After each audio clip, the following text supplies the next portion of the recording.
Good morning, everyone. My name is Songye Liu, and today I will be presenting a responsible AI audit on ABC Bank's credit card approval system.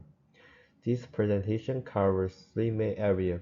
First, transparency, making sure every decision can be explained. Second, fairness, making sure the system treats all applicants equally. And third, accountability, making sure humans stay in control of these decisions. Over the next 12 minutes, I will walk you through how we built the model, how we explained its decision, and what fairness issue we found along the way. So let me start some context. ABC Bank's credit approval system handles over 9,000 applicants. The tricky part is that only about 1.2% of them get approved. So if a model just rejects everyone, it would look 98.8% accurate, but that is completely useless in practice. So on top of that, regulators now expect banks to show that their all AI systems are not just accurate, but also fair and explainable. So transparent means you can explain any decision to an applicant or a regulator. Fair means the system does not put certain groups of people at disadvantage, and accountable means humans are still responsible, and the model helps make decisions, but it does not replace human judgment. This audit looks at our model across all three of these areas. So, before building anything, we took a close look at the data. The dataset has 9,709 applicant records with 20 different features, covering things like income, age, employment, and family background. The good news is there are no missing values at all, so the data was clean and ready to use. The big issue we found is the class imbalance. As you can see in the chat, only 118 out of 9,709 applicants were approved. That is roughly 1.2%. This 80 to 1 gap means we cannot rely on standard accuracy as a metric, so it would give us a misleading picture.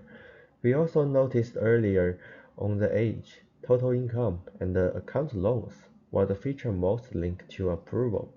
Age in particular stand out. Approval rates differ by more than 15 percentage points across different age groups, even before we built any model. So that was an early warning sign, and it pushed us to do the full fairness check later on. So now let me walk you through how we built the model. 4 steps in total. Step 1. We dealt with a class imbalance since using a model called SMOTE, which creates extra example of the mandatory class to help the model learn. So importantly, we also applied this to a training data, not the best data. Using it on test data would make our results look better than they actually are. Step 2. We convert categorical features like income type, education, and family status into numbers using binary encoding. This avoids some of the issues that come with simpler encoding methods. Step 3. We used FLAML AutoML to search across 5 different model types: light GBM, charge boost, random forest, extra trace, and the logistic regression. This is the systematically research, not just picking one model and hoping for the best. The winner was XGBoost. It has the best cross-validation store, and it worked well with the SHAP explainability tool we use later. So now we look at how the model performed. Our main metric is AUC ROC. So this measures how well the model can tell approved applicants apart from rejected ones. and it works well even when the classes are very unbalanced. So our model score about 0.85, which shows it is genuinely picking up the on real pattern in the data. You might notice the precision and F1 score look lower. This is on purpose. We set the decision threshold at 0.07, much lower than the usual 0.5. If we kept the default threshold, the model would almost never predict approval because the positive class is too rare. So the compression chart shows the charge boost clearly outperform the other models we tested, including a Dumply baseline, logistic regression, and the random forest. We also checked the learning curves, and the training and validation scores come close together over time, which means the model is not memorizing the training data. This is where we shift from performance to responsibility. We use the tool called SHAP to understand which features are actually driving the model decisions. Looking at the overall picture, the three most important features are total income, account loans, and age. Total income has the biggest impact. A SHAP score of 0.38 means higher incomes strongly push the model toward approval. Account loans comes next at the 0.27, which means that a longer banking history suggests reliability. The third one is where we need to raise the concern, age with a SHAP score of 0.22. So income and account history are reasonable financial signals, but age is a demographic factor. When age becomes a major driver of the credit decision, we risk building age based on bias directly into the model, which could break equal credit laws. This finding is what led us to dig, dig deeper into fairness. SHAP also let us explain individual decisions, not just overall trends. This matters because applicants have the right to know why they were rejected. So, on the left, we have a correctly approved applicant. Their high income and long account history gave strong positive signals, and those outweighed smaller negative factors like age. This is a clear, explainable decision. On the left, we have a case that is more concerning, an applicant who should have been approved but was rejected. Every single SHAP value for this person is negative. The model pushed them down mainly because of their age, with no positive factors shown enough to balance it out. So, under equal credit laws, this person has the right to a clear, specific reason for their rejection. Saying the model said no is not good enough. SHAP gives us a tool to explain the decision, but it also shows us exactly where the model is going wrong. So now let's look at the formal fairness result. We use a library called FairLearn to measure something called demographic party difference, or DPD. This tells us the biggest approval rate gap between any two groups within the same category. A score of 0 means equal treatment. Scores above 0.1 are a concern, and above zero point 0.2 is a serious problem. So for age group, the DBD is 0.1543. Young applicants between 18 and 30 are approved at a rate about 15 percentage points higher than applicants between 46 and 60. This is moderate risk. For family status, the DBT is 0.1821. So why do applicants have an 80% lower approval rate compared to marriage applicants? This is also a practice group, so this result needs to be taken seriously.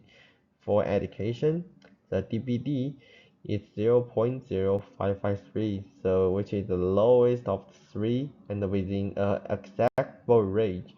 So but it still was keeping an eye on, so none of these gaps should be ignored.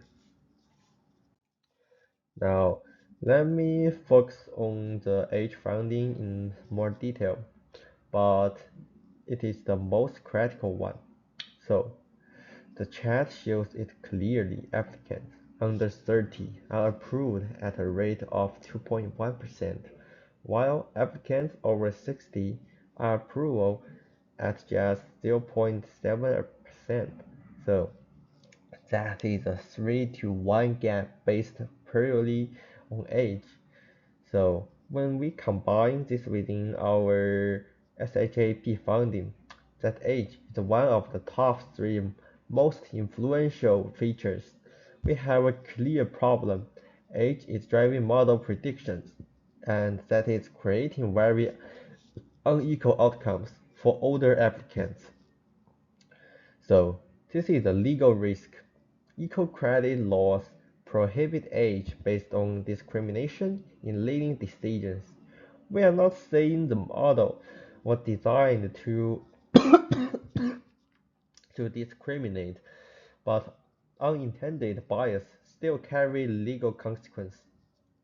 So the steps we need to take are straightforward. Remove age as a direct input to the model. Add human review for older applicants who score close to the threshold, and retrain the model with fairness constituents built in. So, what do we do from here? We have broken our response into three areas. On data side, we need better financial data that does not rely on demographic factor like age as a stand-in. We should also remove age as a direct input and bring them in more example of applicants from underrepresented underrepresented groups. On the model side, we will retraining using a fairness avoid math that build equal treatment directly into the training process. So we will also set separate decision threshold for different groups and add an explanation layer so every decision made in production comes with a reason. On the government side, we propose adding a human review staff for close core decisions, quarterly fairness report to the compliance team, a 48-hour window for applicants to review an explanation if they ask for one, and a yearly independent audit of the system. Keeping the system safe and fair is just as important as keeping it accurate. So, to warm up, we built a charge boost model using automated model selection, and it achieved AUC about 0.85. But the real AUC is maybe it's nearby 0.5.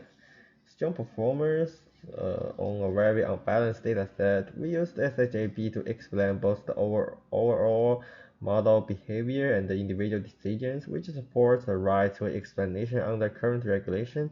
Our fairness audit found a moderate age-based gap with a DPD of 0.15. For the age group, we have proposed a clear set of action across data, modeling, and the governments to adjust this. So, thank you.